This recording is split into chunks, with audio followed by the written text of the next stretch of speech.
오늘은 하나님을 막을 수 없습니다 라는 제목으로 말씀을 증거하겠습니다. 사도행전 오늘 우리가 나눌 본문까지 10장 1절부터 11장 18절까지는 고넬료의 사건을 비중 있게 다룹니다. 한 구원의 사건을 이렇게 큰 분량을 할애해서 다루는 경우가 별로 많지 않은데 사도행전에서도 중요한 사건이라고 말씀을 드렸죠. 하나님께서는 아담의 후손으로 태어난 모든 죄인들이 하나님 앞에 다시 돌아와 하나님의 자녀가 되기를 원하시는 줄로 믿습니다. 로마서 5장 12절의 말씀을 제가 읽어드리겠습니다. 이러므로 한 사람으로 말미암아 죄가 세상에 들어오고 죄로 말미암아 사망이 왔나니 이와 같이 모든 사람이 죄를 지었으므로 사망이 모든 사람에게 이르렀느니라. 아담 한 사람의 죄가 모든 인류를 죄 가운데로 몰아넣은 것이죠. 그 죄의 결과로 인하여 사망이 오고 하나님과 분리되어 자기가 왕이 된 삶을 살아가는 것이 비참한 인간의 현존이라는 것을 우리는 성경을 통해 알 수 있습니다. 그렇듯 하나님께서는 죄를 범한 아담과 하와에게 구원을 약속해 주셨듯이 그 약속하신 구원을 점차적으로 점진적으로 이루어가고 계시는 것이 성경에 기록한 내용이죠. 하나님은 그 구원을 위하여 과연 어떤 일을 어떻게 하시는가, 어떤 때에 어떤 사람을 통하여 그 구원을 이루시는가 하는 것을 우리가 성경을 통해서 볼 수 있습니다. 하나님의 목적하심은 5장 19절에서 말씀하는 것처럼 한 사람이 순종치 아니함으로 많은 사람이 죄인 된 것 같이 한 사람이 순종함으로 많은 사람이 의인이 되리라. 첫사람 아담은 실패하였지만 두 번째 아담인 예수 그리스도께서 마지막 아담이신 예수님께서 오셔서 첫 아담의 모든 족보를 갈아엎으신 것입니다. 그래서 이제는 첫 아담 안에 있던 모든 사람은 죄인으로 났지만 마지막 아담이신 예수 안에 있는 모든 사람은 새로운 피조물로서 세워지고 의인이라 칭함을 받는 줄로 믿습니다. 우리가 성경을 통해서 하나님의 목적하심이 무엇인지, 하나님은 어떤 일을 하기를 원하시는지에 대해서 관심을 가지셔야 됩니다. 신앙에 있어서, 우리의 삶에 있어서 내가 주인이 아니라 하나님이 주인이라는 것, 신앙생활을 하면서도 마찬가지입니다. 우리는 하나님을 의지해서 사는 사람이 아니라 하나님으로 사는 사람입니다. 이 표현이 어려울 수 있겠지만 다시 말씀을 드리면 그 신앙이라는 것은 주체가 바뀌는 것을 말하는 겁니다. 주체가 내가 주인된 삶에서 하나님이 주인된 삶으로 바뀌는 것입니다. 인생의 주인공이 바뀌는 겁니다. 나를 위해 필요하신 하나님이 아니라 하나님을 위해 필요한 내가 되어야 되는 것입니다. 여러분 과연 그런 인식을 가지고 하루하루의 삶을 살고 계십니까? 그 인식이 바뀌지 않고 내 삶을, 내 비전을, 내 계획을 위한 하나님의 어떤 옵션이나 수단 정도로 나를 돕기 위한 존재로 하나님을 인식하고 있다면 우리는 아직 신앙의 입문조차 하지 못한 것입니다. 판을 바꾸는 것이 신앙입니다. 예수님께서 우리 안에 들어와 살아계신 그분께서 우리 안에 들어와 계시다는 것은 우리가 육체로 살아가는 삶 동안에 나를 위해서 사는 것이 아니라 나로 사는 것이 아니라 예수를 위해 살고 예수로 살게 하기 위함인 줄로 믿습니다. 성경은 우리에게 그것을 말씀해 주고 있는 것입니다. 그래서 우리가 성경을 통해서 보고자 하는 것은 하나님은 과연 어떤 분이시며 하나님은 과연 어떤 일을 하기를 원하시는가. 그래서 우리의 관심은 하나님에게 있지 나에게 있는 것이 아닙니다. 그분이 주인이 되고 그분이 절대적인 주권자가 되지 내가 주인이 되고 내 마음대로 하는 것이 아니라는 사실. 그리고 하나님께서는 하나님의 계획을 따라 하나님께서 일하시지 내 계획에 하나님을 갖다 기우는 것은 신앙이 아니라는 겁니다. 그건 샤머니즘입니다. 그거는 미신입니다. 기독교라는 이름으로 미신을 믿는 것과 마찬가지인 겁니다. 예전에 물을 떠놓고 빌던 그 삼신 할매가 하나님으로 캐릭터만 바뀐 것이지 그건 신앙이 아닙니다. 그건 종교고 그건 미신입니다. 그건 우상 숭배죠. 그런데 오늘날에도 우리가 하나님에 대해서 바르게 인식하지 못하면 이 구조가 바뀌지 않으면 패러다임이 시프트라고 그러죠. 패러다임이 바뀌지 않으면 우리는 늘 나를 위한 하나님을 계속 말하는 겁니다. 하나님은 나에게 왜 이렇게 하시는가? 아니요. 하나님을 위해서 저와 여러분이 있다는 사실을 동의하실 수 있기를 바랍니다. 그 지각이 열리시기를 바랍니다. 하나님은 하나님의 필요를 위해서 나를 만드신 겁니다. 나의 필요를 위해서 하나님의 존재하시는 것이 아니라 그렇다면 우리는 인생을 바라보는 시각, 신앙을 바라보는 그 관점이 바뀌게 되는 것입니다. 늘 나에게 도움을 주시고 나에게 필요한 그 하나님이 아니라 이제는 하나님 앞에서 나는 어떤 존재로 어떻게 살아가야 될지 하나님께서 나를 향한 목적과 그 기대가 무엇인지에 대해서 우리는 자연스럽게 초점을 맞추게 되는 것이죠. 이 관점이 바뀐다는 것은 이런 의미를 가진 겁니다. 예를 들어 보겠습니다. 또 곁길로 나가지 않기를. 여러분, 우리 교회와 집이 가장 가까운 사람은 아마 자집사님이나 윤전도사님일 겁니다. 그렇죠. 또 멀리 계시는 분들도 있는데 우리는 보통 멀리 계신 분들이 교회 오는 것이 쉽지가 않잖아요. 그러면 멀리 계신 분들이 교회 오기에 쉽지 않다고 그렇게 표현을 하기도 하고, 교회에서 집이 멀다고 말합니까? 집에서 교회가 멀다고 말합니까? 말장난이 아닙니다. 어떤 사람은 교회에서 집이 멀다고 그러고 어떤 사람은 집에서 교회가 멀다고 말합니다. 그건 무엇을 중심으로 해서 생각하느냐의 차이를 가지는 것입니다. 멀리 계셔서 안 나오시는 분들을 향해서 하는 말씀이 아니라 이건 관점의 변화가 된 관점의 변화를 말하는 거죠. 우리는 집에서 교회가 멀다고 말하는 표현이 너무 익숙해 있습니다. 아니요, 집에서 교회가 먼 것이 아니라 교회에서 집이 먼 겁니다. 전혀 감동이 없으시군요. 전 처음에 듣고 너무 충격이었는데, 아 그렇구나, 내 생각의 구조를 바꿔야 되겠구나. 집에서 교회가 먼 것이 아니라 교회에서 집이 먼 것인데, 내가 중심이 되어서 사는 것이 아니라 하나님이 중심이 되어서 사는 것인데, 내 목적을 위해서 하나님이 필요한 것이 아니라 하나님의 목적을 위해서 내가 필요한 것인데, 그래서 나를 이 세상에 보내시고 나를 구원하시고 나에게 신학도 공부하게 하고 이런 여러 가지 모든 환경과 조건과 요소들을 구비하게 하시고, 누구를 위해서요? 누구를 위해서 이 일들을 하시는 겁니까? 하나님을 위해서 이 일을 하시는 것이죠. 나에게 가정을 주기도 하고 가정을 주지 않으시기도 하고, 자녀를 주기도 하고 자녀를 주지 않기도 하고, 이런 모든 과정 가운데는 하나님께서 하나님의 목적을 위해서 일하신다는 그 가장 기본적인 전제가 신앙에 있는 것입니다. 우리가 한번 말씀을 나눠서 이게 뒤집어진다면 얼마나 좋겠습니까? 그래서 사실 하나님 앞에서 우리들의 신앙이 변화가 되어야 될 가장 중요한 것이고 가장 기본적인 것은 이 역할 분담이 바뀌는 것입니다. 늘 내 입장에 서서 하나님, 좋으신 하나님, 은혜로우신 하나님, 필요를 공급하시는 하나님, 이렇게만 생각할 것이 아니라 하나님 앞에서 나는 하나님의 자녀, 예수 그리스도의 종, 예수님의 제자, 예수 그리스도의 거룩한 신부로 준비되는, 정말 신부로 준비되는 처녀라는 그 입장에서 우리를 바라볼 때 하나님 앞에서 내가 과연 어떤 가치를 가지고 어떤 목적하심을 가지고 살아야 될지가 바로 적용이 되는 겁니다. 여러분, 하나님을 위한 저와 여러분이 될 수 있기를 예수님의 이름으로 축복합니다. 이걸 왜 이렇게 열을 내서 말씀을 드리냐면, 하나님은 하나님의 목적을 위해서 일하시기 때문에 그렇습니다. 고넬료를 통한 이방인의 구원, 이방인을 구원하기 위한 그 하나님의 목적하심에 대해서 그 하나님의 역사를 누가 막을 수 있겠냐 하는 것입니다. 베드로가 막을 수 있겠습니까? 유대인들이 가진 그 고집과 관념과 그 전통들이 막을 수 있겠습니까? 이스라엘 백성을 출애굽하고자 하시는 그 하나님의 의지, 그 하나님의 약속의 이름에 대해서 애굽의 바로가 막을 수 있겠습니까? 애굽이 막을 수 있겠습니까? 아무도 막을 수 없습니다. 그래서 저와 여러분에게 주어진 역할은 그 구원의 큰 물줄기에 편승하는 것입니다. 그 물줄기를 타고 그 구원의 역사에 참여하는 것이 저와 여러분의 인생에 있어서 그게 가장 중요한 가치이고 보람이 될 수 있기를 예수님의 이름으로 축복합니다. 내가 필요할 때 가끔씩 찾는 하나님이 아니라 하나님께서 나를 보내시고 나를 구원하셨다면 나를 향한 하나님의 목적하심은 무엇일까? 이렇게 질문을 하고 이렇게 접근을 해야 되는 것입니다. 하나님은 왜 많고 많은 교회 가운데 우리 교회로 나를 보내셨을까? 왜 나에게 이런 남편을 주시고 이런 아내를 주시고 이런 자녀들을 주셨을까? 이렇게 적용을 하는 겁니다. 하나님은 내 삶 가운데 왜 이렇게 불우한 어린 시절을 보내고, 제 얘기를 하는 겁니다. 불우하다는 표현은 좀 그렇긴 하지만 어릴 때에는 왜 그런 어려움들이 많게 하고 마음에 많은 갈등들을 겪게 하고 사춘기는 왜 그렇게 진하게 오게 하셨는지, 왜 그렇게 허랑방탕하게 살게 하다가 비로소 인생의 의미를 깨닫게 하시고 이렇게 부름을 주셨는지, 모든 것은 하나님과 링크를 걸어야지 답을 얻을 수가 있는 것입니다. 하나님은 그렇다면 고넬료의 사건을 통해서 뭘 우리에게 말씀하고 계십니까? 구원의 그 역사를 하나님께서 이루시고자 한다면 아무도 막을 수 없다는 것입니다.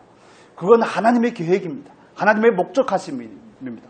하나님은 그 일을 위해서 오늘도 열심을 내고 계시는 줄로 믿습니다. 예수님께서 말씀하셨던 것처럼 아버지께서 일하시니 오늘 나도 일한다. 연약함에 빠져있는 우리를 찾아오시는 그 하나님, 우리를 구원하셨을 뿐만 아니라 우리의 구원을 이루어 가시는 그 하나님, 오늘도 열심을 내고 계시는 그 하나님을 우리는 신뢰하고 그분 앞에 온전하게 엎드리는 은혜가 있기를 바랍니다. 하나님 그 일을 이루십니다. 하나님의 목적하심, 사도행전을 나누면서 반복해서 말씀을 하셨지만 하나님의 목적하심은 죄인의 회개와 구원이 있습니다. 18절의 말씀 보겠습니다. 18절, 사도행전 11장 18절, 17절과 18절 같이 읽겠습니다. 그런즉 하나님이 우리가 주 예수 그리스도를 믿을 때에 주신 것과 같은 선물을 우리에게도 주셨으니 내가 누구간데 하나님을 능히 맡겠느냐 하더라. 저희가 이 말을 듣고 잠잠하여 하나님께 영광을 돌려 가로되 그러면 하나님께서 이방인에게도 생명 얻는 회개를 주셨도다 하니라. 아멘. 고넬료의 사건을 통해서 베드로를 비난하던 그 할례자들에게 주어진 것은, 궁극적으로 주어진 것은 뭡니까? 하나님을 향한 영광이죠. 여러분, 하나님은 하나님의 영광을 위해서 일하신다는 사실을 여러분 아십니까? 하나님은 정말, 전 처음에 이 사실을 알 때 좀 기분이 나쁘긴 했습니다만, 하나님은 하나님을 위해서 일하십니다. 하나님은 당신의 영광을 위해서 일하십니다. 우리를 위해 일하지 않습니다. 착각하시면 안 됩니다. 하나님은 영광이 조금 더 부족함이 없으시지만 그 충만한 영광 가운데 충만한 삼위일체로 충만한 만족 가운데 거하시지만 하나님은 하나님의 영광을 위해서 피조세계를 만드시고 사람을 만드셨다는 사실을 여러분 믿으십니까? 하나님은 하나님을 위해서 일하시는 분이십니다. 우리 시편 23편에서도 하나님께서 그렇게 말씀하시죠. 하나님을 위하여 우리를 의의 길로 인도하시는도다. 나를 위해 하는 것이 아닙니다. 그래서 이 신앙의 판을 바꿔야 된다는 게 그 이야기인 것이죠. 하나님은 하나님의 영광을 위해서 어떤 일을 계획하시고 어떤 일을 이루어 가시는데 궁극적인 것은 하나님의 영광이고 또 하나님의 구원인 것입니다. 죄인의 회개라고 본문은 우리에게 말씀해 주고 있죠. 여러분, 그 큰 하나님의 틀을 이해하실 수 있기를 바랍니다. 이걸 먼저 이해하셔야 됩니다. 하나님은 그 일을 얼마나 원하고 계시는지, 그 일을 얼마나 원하시면 고집불통인 베드로를 찾아가 3번씩이나 설득을 하겠습니까? 내가 거룩하다고 한 것을 사람이 뭐라고요? 속되다 하지 말라. 내가 속되다 하지 말라고 하면서 3번이나 베드로를 설득하고 베드로에게 고넬료에게서 보내신 사람들에게 따라서 그들을 따라서 아무 의심하지 말고 가라고 성령께서도 명하시고 그를 통해 이방인의 구원을 이루어 가시는 그 하나님, 하나님께서 그 일에 관심이 있다는 사실을 여러분 이해하시면 좋겠습니다. 예수님께서는 우리에게 이렇게 말씀하셨죠. 말씀하시기를 너희는 뭘 먼저 구하라고요? 하나님의 나라와 하나님의 의를 먼저 구하라. 하나님은 거기에 관심이 있으시다니까요. 나에게 관심이 있는 것이 아닙니다. 하나님은 하나님의 영광과 하나님의 나라와 죄인의 구원에 관심이 있으십니다. 사람의 만족을 이루어 주시는 하나님이 아닙니다. 그런 하나님이면 우리가 믿을 필요가 있겠습니까? 이 사실을 이해해야지 우리가 하나님의 일하심에 대해서 비로소 눈이 열리게 되고 관점이 바뀌게 되는 겁니다. 하나님은 오늘도 그 일을 위해서 열심을 내시는 하나님이십니다. 그 일에 대해서 우리가 온전히 동의할 수 있기를 예수님의 이름으로 축복합니다. 그 충만한 영광 가운데 계시는 그분이 하나님의 영광을 위해서 나를 불렀다는 사실이 마음의 설레임으로 다가오지 않습니까? 안 설레십니까? 내가 뭐라고 나를 부릅니까? 어떻게 생각하십니까? 내가 뭐라고 나를 불러서 부족하지 않은 그 영광을 채우시려고 하는 것입니까? 이스라엘 백성을 부르신 하나님의 목적을 뭐라고 말씀하시죠? 이 백성은 내가 나를 위하여 지었나니. 백성을 위해 지은 것이 아닙니다. 내가 나를 위하여 지었나니. 나의 뭐라고요? 이름을 찬송하게 하시기 위함이라. 하나님의 이름과 하나님이 어떤 하나님이신지, 하나님이 하신 일들이 어떤 일이신지에 대해서 하나님은 찬송을 받기를 원하시는 것입니다. 사도 바울은 고린도 교회를 분쟁하고 있는 고린도 교회를 향해서 뭐라고 말씀하십니까? 사람이 무엇을 먹든지 무엇을 마시든지 뭘 위해서 하라고요? 하나님의 영광을 위해서 하라고요. 이게 하나님의 목적하심이고 저와 여러분을 구원하신 하나님의 계획이라는 사실을 여러분 믿으십니까?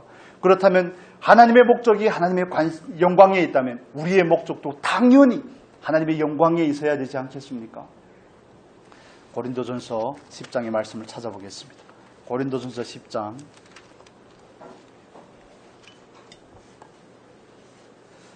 31절에서 33절 같이 읽겠습니다. 그런즉 너희가 먹든지 마시든지 무엇을 하든지 다 하나님의 영광을 위하여 하라. 유대인에게나 헬라인에게나 하나님의 교회에나 거치는 자가 되지 말고 나와 같이 모든 일에 모든 사람을 기쁘게 하여 나의 유익을 굳지 아니하고 많은 사람의 유익을 구하여 저희로 구원을 얻게 하라. 아멘. 하나님의 영광과 구원은 직결이 된다는 것을 우리가 알 수 있습니다. 먹든지 마시든지 하나님의 영광을 위하여 하라. 그렇게 해야 되는 이유가 무엇입니까? 우상의 제물에 대해서 믿음 있는 자는 묻지 말고 먹으라는 것입니다. 그걸 통해서 뭘 하기를 원하시는 겁니까? 하나님의 영광을 목적하고 살 때 그 영광을 목적하고 사는 우리들을 통해서 구원이 이루어진다는 것이 아니겠습니까? 이방인들의 구원이 이루어진다는 사실, 영광과 구원은 같이 가는 것입니다. 하나님은 거기에 오늘도 관심을 두고 계십니다. 저와 여러분의 관심은 어디에 있습니까? 주식에 있습니까? 아파트 시세에 있습니까? 이제는 아파트는 별로 재미가 없죠. 부동산 거품이 빠지기 시작하니까 별로 재미가 없죠. 나의 관심은 어디에 있습니까? 그건 두 가지 질문만 하면 바로 그냥 본질이 드러납니다. 나는 무엇을 하는데 시간을 가장 많이 소요하고 있는가? 여러분 무엇을 하시는데 가장 많은 시간을 들이고 계십니까? 두 번째는 나는 무엇을 하는데 가장 많은 돈을 사용하고 있는가? 그게 바로 저와 여러분의 가치입니다. 만약 이 두 질문을 스스로에게 정직하게 하여서 내가 가진 가치, 내 안에 감추어진 내가 바르게 보인다면 하나님 앞에 회개할 수 있는 은혜가 있기를 바랍니다. 하나님을 위해서 부름받은 인생인데 내가 나를 위해서 산다는 것은 이건 구조적인 것부터 잘못된 것입니다. 하나님, 지금은 온전히 동의하고 온전히 순종하지는 못할지라도 하나님, 정말 하나님 앞에 하나님의 영광을 위해서 사는 사람, 구원을 위해서 사는 사람으로 세워주시옵소서. 이 기도가 저와 여러분의 기도가 될 수 있기를 바랍니다. 나는 과연 무엇을 위해서 사는가? 하나님은 나를 향해서 하나님의 영광을 위해서 살라고 말하는데 나는 무엇을 위해서 사는가? 나를 통해 구원을 이루어 가시고 나를 통해 다른 사람들을 구원하기를 원하시는 것이 하나님의 목적하심인데 나는 무엇을 위해서 사는가? 가치관을 점검해 볼 수 있는 은혜가 있기를 바랍니다. 저 스스로도 저에게 이런 질문을 하게 되는 것이죠. 나는 어디에다 돈을 제일 많이 쓰는가? 어디에다 많이 쓰는 것 같습니까? 나는 어디에다 시간을 가장 많이 쓰는가? 내 취미인가? 내 애호인가? 아니면 내가 원하는 것인가? 시간을 가장 많이 쓰는 것은 내가 가장 사랑하는 것입니다. 어찌 보면 그게 나에게 우상입니다. 그게 나에게 하나님보다 더 사랑하는 것입니다. 나는 무엇에 더 많은 돈을 들이는가? 어찌 보면 그게 나와 하나님 사이를 가로막는 일종의 요소가 될 수 있다는 사실에 대해서 우리가 분별할 수 있는 그런 지각이 있으면 좋겠습니다. 하나님을 위해서 하실 수 있기를 바랍니다. 하나님을 위해서. 모든 것을 하나님을 위해서 하시기를 바랍니다. 제가 헬스를 다니는데 하다 안 하다 막 중국 가기 전에 신청을 해서 다니다가 중국 갔다 오고 너무 힘들어서 한 달 동안 쬐습니다. 못 가고. 너무 힘들어서. 그 다음에 다시 가는데 한 주일에 뭐 3번 갈 때도 있고 4번 갈 때도 있고. 그 트레드밀이라고 그러죠. 그걸 하는데 너무 힘든 겁니다. 먼저 뭐 근력 운동 얼마 오래 하지도 않습니다. 한 40분 정도 하는데 마지막에 내가 이건 뭔 영광을 보겠다고 이 짓을 지금 하고 있나 막 이런 생각이 막 드는 겁니다. 뛰는데 처음에 5분을 뛰는데도 그렇게 힘듭니다. 10km의 속도로 5분을 뛰는데도 너무 힘든 거예요. 그래서 그 시간을 보지 말아야지 뭐 리모컨으로 그걸 막 가려도 보고 하면서 그러면서 드는 생각이 뭐 하려고 여기다 시간을 써 2시간이 걸립니다. 2시간 가고 오고 샤워까지 하고 하면 내가 하루에 24시간밖에 안 되는데 여기다 왜 2시간이나 투자하고 있는가? 그럴 때마다 스스로를 설득을 하죠. 건강해서 뭐 하려고? 건강해서 뭐 하려고? 내가 건강을 위해서 이 일을 하나? 건강은 무엇을 위한 건강인가? 꼬리에 꼬리를 무는 이런 질문들에 대해서 하나님께서 말씀하시는 말씀으로 답을 찾아야 되지 않겠습니까? 건강이 목적이 아닙니다. 뭐 몸을 키워서 뭐 하겠습니까? 몸을 키워서 뭐 바디 프로필을 찍겠습니까? 뭐 아니면 뭐 그런 대회에 나가겠습니까? 그런 게 건강하고자 하는 이유와 목적이 무엇입니까? 하나님을 위한 것이 아닙니까? 여러분 건강하시기를 바랍니다. 그러나 그 건강이 목적이 아니라는 사실에 대해서는 이해를 하셔야 됩니다.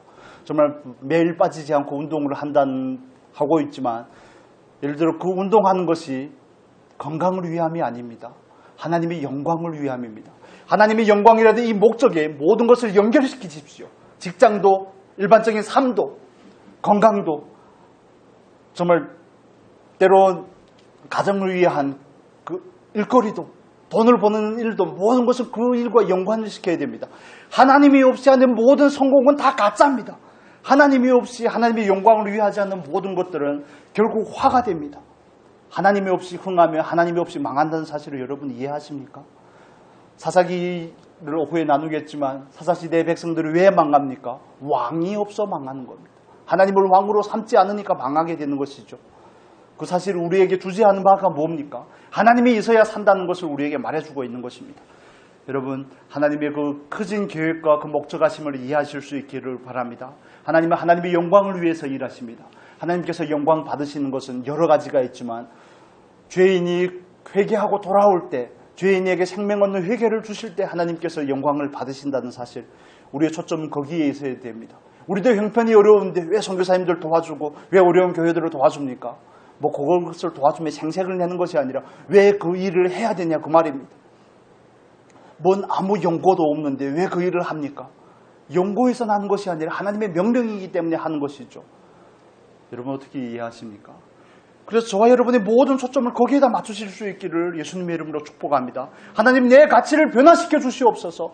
그 옹졸함에 빠져서 나밖에 모르고 내 자녀밖에 모르고 내 가정밖에 모르고 자녀들에게 뭘 물려줄까 고민하고 있는 내 가치를 변화시켜서 하나님, 나도 베드로처럼 변화되어 이방인을 향해 나아갈 수 있게 은혜를 더하여 주시옵소서.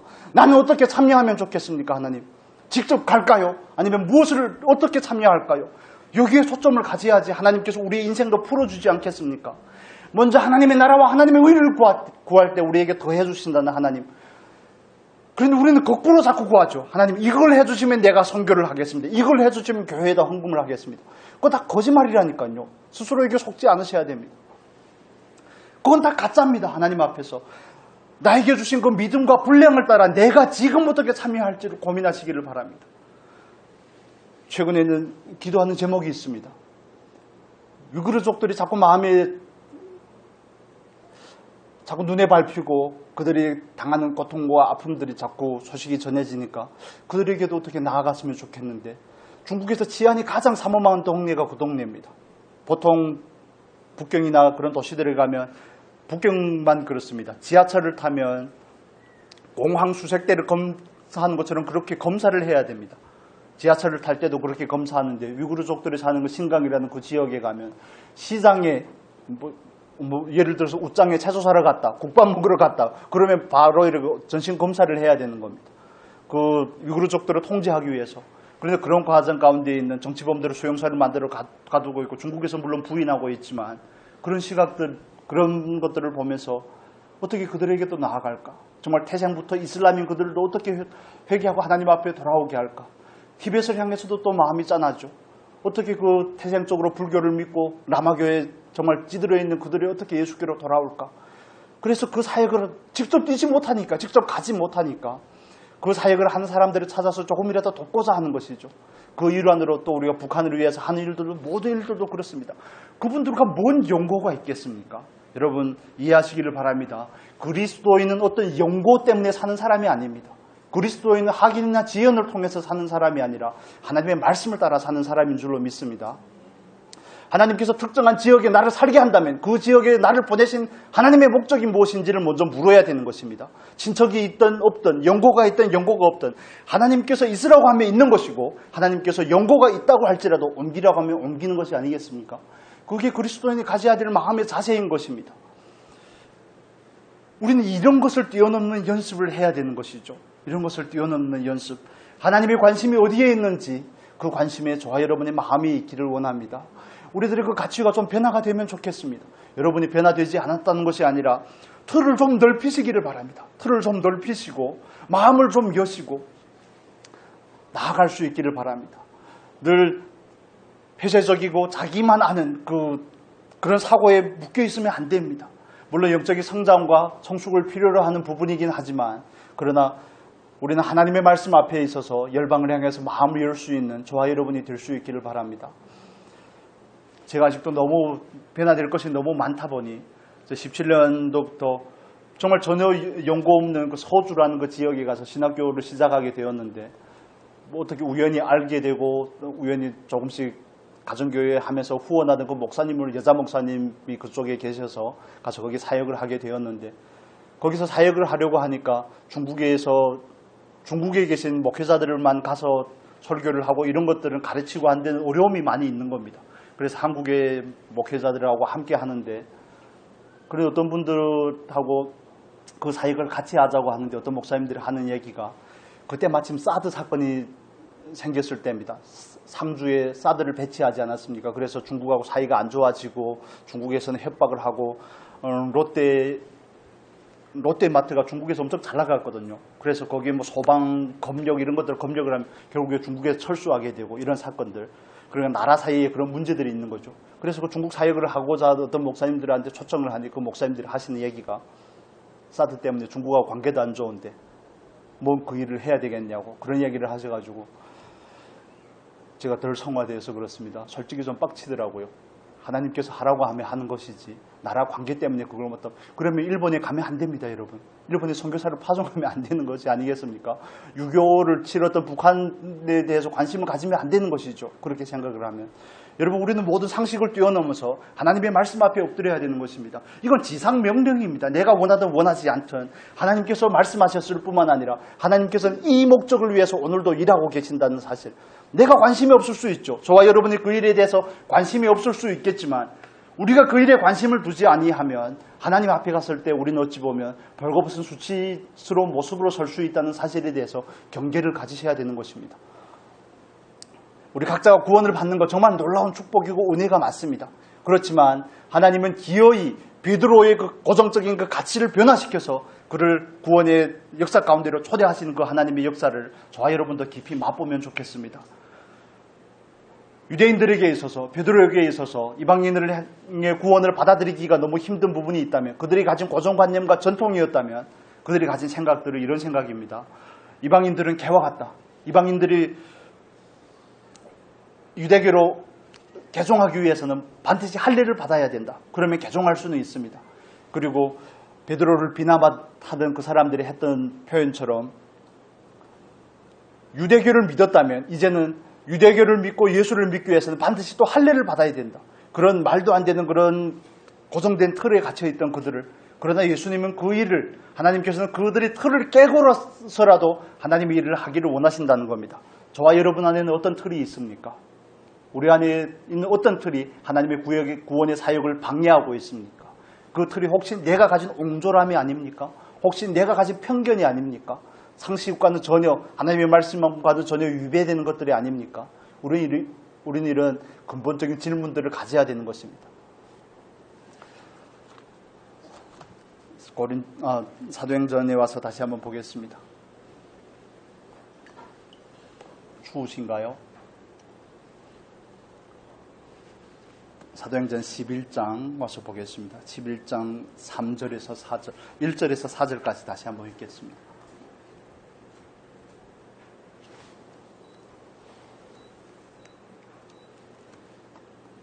같이 읽겠습니다. 유대에 있는 사도들과 형제들이 이방인들도 하나님의 말씀을 받았다 함을 들었더니 베드로가 예루살렘에 올라갔을 때에 할례자들이 힐난하여 가로되 내가 무할례자의 집에 들어가 함께 먹었다 하니 베드로가 저희에게 이 일을 차례로 설명하여 아멘. 그 다음에 5절부터 쭉 베드로가 경험하였던 그 내용들에 대해서 다루고 있습니다. 여러분 하나님의 나라가 확장이 됐다는데 죄인이 구원을 받았다는데 그것 때문에 배합하는 것은 이건 또 뭔 신법입니까? 그 가진 그 고정관념들이 하나님의 나라가 확장하는 일에 대해서 정말 땅끝까지 이르러 증인이 되라고 하신 그 예수님의 유언과 같은 그 말씀에 대해서 거부하고 있는 그런 모습들을 봅니다. 여기서 말하는 할례자들은 유대인이지만 그리스도교로 예수를 믿게 된 그 사람, 개종한 사람들을 말하는 것이죠. 그러나 그들의 관념 가운데는 아직도 이방인과 함께 먹으면 안 되고 아직도 이방인이 예수를 믿기 위해서는 반드시 할례를 받아야 되고 마치 예수를 믿는 것이 그 하나님의 자기들에게만 속한 하나님인 것처럼 자기들의 전유물인 것처럼 그렇게 이해를 하는 겁니다. 그래서 1절에 보면 형제들이 이방인들도 하나님의 말씀을 받았다 함을 들었더니 이방인은 받으면 안 된다는 그런 사고를 가지고 있는 것입니다. 그런데 이런 형제들의 비난을 향해서 베드로가 4절에서 뭐라고 말합니까? 저희에게 이 일을 차례로 설명하여 가로되, 원문에는 시작하여라는 표현도 있습니다. 베드로가 시작하여 이 일들에 대해서 차례대로 설명을 합니다. 저는 이 부분을 보면서 굉장히 큰 감동을 받았습니다. 베드로와 같이 다혈질이고 성격이 화끈한 베드로가 이 일들에 대해서 조곤조곤 차근차근 설명을 한다는 게 얼마나 어려운 일이겠습니까? 하나님은 하나님의 역사하심을 위해서, 그 일하심을 위해서 큰 그림으로 볼 때 베드로를 미리 부르시고, 미리 제사로 부르시고 3년 반 동안 함께하게 하시고, 또 오순절에 성령을 경험하게 하시고 그를 변화되게 하시고, 이런 사건이 왔을 때 조곤조곤 그 사건들에 대해서 설명할 수 있는 베드로를 변화시킨 그 하나님, 그 하나님이 저와 여러분의 하나님이라는 사실, 오늘도 우리를 바꿔가시는 그 하나님이라는 사실에 대해서 어떻게 이해하십니까? 제가 처음에 예수를 믿고 나서 저희 외숙모님이 그런 얘기를 하셔가지고 제가 막 싸웠던 기억이 납니다. 예수를 믿었는데 외숙모님이 한국에 먼저 오셨는데, 한국에 가니까 교회에서 헌금을 하면 목사들이 다 가시더라. 저한테 그런 얘기를 하는 겁니다. 그때 전 처음 예수를 믿었는데 저한테 그런 얘기를 하니까 막 핏대를 세우면서 싸웠죠. 예의가 없어서 그렇습니다. 그런데 베드로가 했던 이걸 보면서 그때 그게 생각이 나는 겁니다. 여러분, 다른 사람이 잘 모른다면 조곤조곤 설명할 수 있는 저와 여러분이 될 수 있기를 바랍니다. 그게 성숙한 사람의 모습입니다.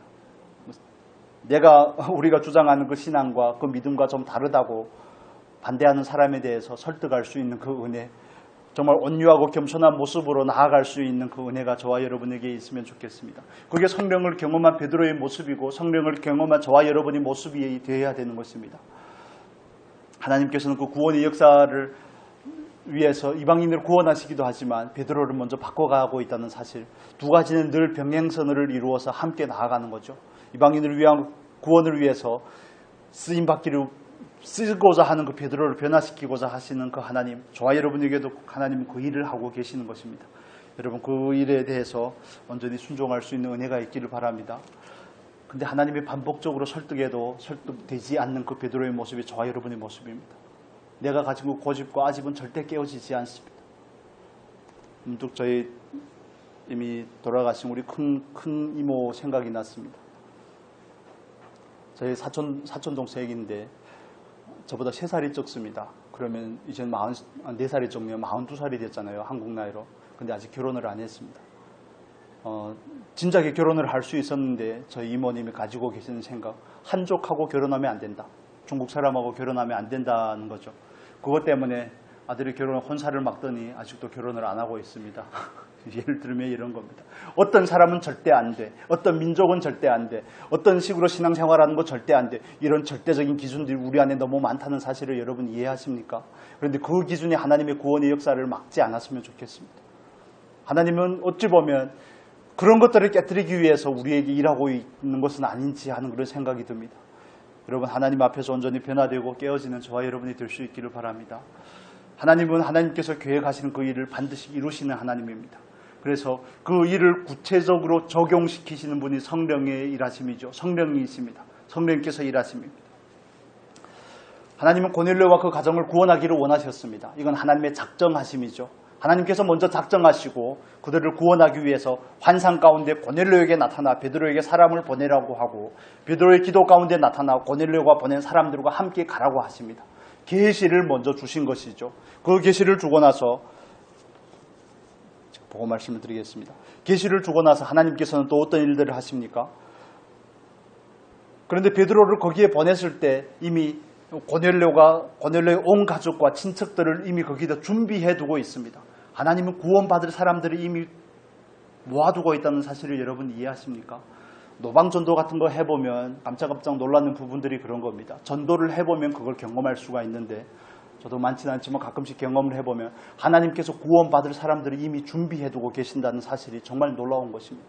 우리는 내가 노방전도를 하니, 내가 복음을 전하니 그 사람이 구원을 받은 것처럼 말하지만, 아니요, 하나님께서 더 애타고 계신다는 사실입니다. 고넬료와 고넬료 일가를 구원하기 위해서 하나님께서 이 일련의 일들을 하고 계시는 것이 아니겠습니까? 사도행전 내 말씀처럼 영생을 주기로 한 자는 뭐라고요? 작정한 자는 다 믿더라 라는 그 말씀과 같이 이미 구원하기를 원하셨던 고넬료와 일가의 친척들을 다 이미 작정하신 하나님의 계획 가운데 있는데 그 일을 이루기 위해서 베드로를 보내는 겁니다. 그 베드로를 보내기 위해서 베드로가 순종해야 되는 것이고 베드로가 순종해서 하나님의 말씀을 선포해야지 그들에게 구원이 임하는 것이죠. 하나님의 그 큰 그림들을 위해서 일하시는데 성령을 통해서 일하십니다. 오늘날도 성령께서 일하시는 그 일하심에 여러분 우리가 민감하게 반응하실 수 있기를 바랍니다. 하나님께서 왜 나에게 이 일을 맡기셨는지, 성령께서 지금 나에게 왜 이런 감동을 주시는지 민감하게 반응하시기를 바랍니다. 하나님은 저와 여러분을 필요로 하십니다. 그 사실을 깨닫고 준비될 수 있기를 바랍니다. 하나님은 전혀 차별하지 않으십니다. 우리는 끊임없이 그 육체적인 관점을 가지고 사람을 대하지만 하나님은 사람을 육체로 대하지 아니하고 영으로 대하시는 하나님입니다. 하나님의 형상을 가진 존재로 대하시는 하나님입니다. 시간이 많이 되는데 말씀을 한번 다시 보겠습니다. 11장에 와서 마지막의 말씀을 좀 보겠습니다. 11장 17절의 말씀을 같이 한번 읽겠습니다. 그런즉 하나님이 우리가 주 예수 그리스도를 믿을 때에 주신 것과 같은 선물을 저희에게도 주셨으니 내가 누구간데 하나님을 능히 맡겠느냐. 아멘. 유대인들이 경험했던 예수님의 제자들이 120문도가 오순절날에 경험했던 그 오순절의 성령을 누가 경험한 겁니까? 이방인들이 오순절의 성령을 경험하는 사건이 된 것입니다.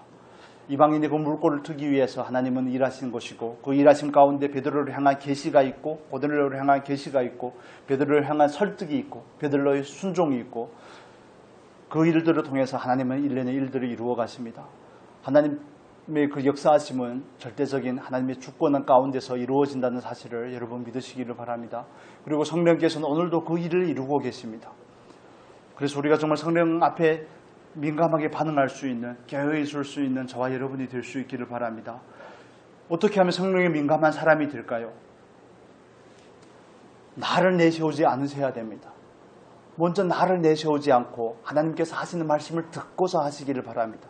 내 생각에는, 내 소견에는 이것이 맞는 것 같은데 내가 신앙생활을 해온 스타일은 이런 스타일인데 그런 걸 말고요.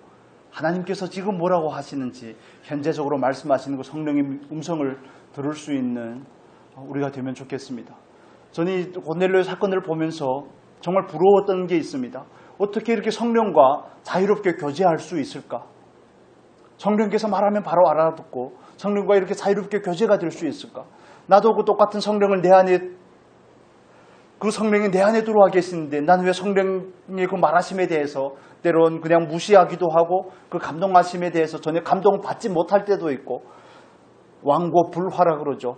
정말 완고하고 고집불통이어서 성령에 전혀 민감하지 않고 음성을 들으려고조차도 하지 않고 내가 주인 되어서 살고 할 때가 얼마나 많은지 여러분 이런 부분들은 좀 부러워하면 좋겠습니다. 자유롭게 교제가 된다는 거 얼마나 부러운 일입니까? 그 성령은 유대인들에게 주셨던 그 오순절의 성령의 역사를 이방인들에게도 경험하게 한 겁니다. 베드로와 제자들은 약속을 따라서 힘써 기도할 때 그 약속이 이루어졌지만 이방인들은 어떨 때 이루어지는 것입니까? 하나님의 말씀을 들을 때 이루어진 겁니다. 그들이 원한 것도 아닙니다. 그들은 성령이 있다는 사실도 잘 모릅니다. 요한이 세례만 알 뿐이죠. 유대인이 하나님만 알지만 그런데 성령께서 그들에게 직접 찾아오신 것이죠. 능동적인 역사인 것입니다. 성령께서 오늘도 저와 여러분에게 먼저 찾아오시기를 원하시는 겁니다. 그러기 위해서 우리는 일련의 조건들이 구비가 되어야 되는 것입니다. 절대적인 조건은 아니지만 필요 조건들이 있어야 되는 것이죠. 우리가 성령 안에서 그분의 민감하심의 역사 가운데 온전하게 반응하실 수 있기를 바랍니다. 우리 다 성령의 사람이 되면 좋겠습니다. 성령의 사람이 되어 하나님의 영광을 위하여 그 구원의 역사를 위하여 일하실 수 있기를 바랍니다. 성령은 주권적으로 역사하십니다.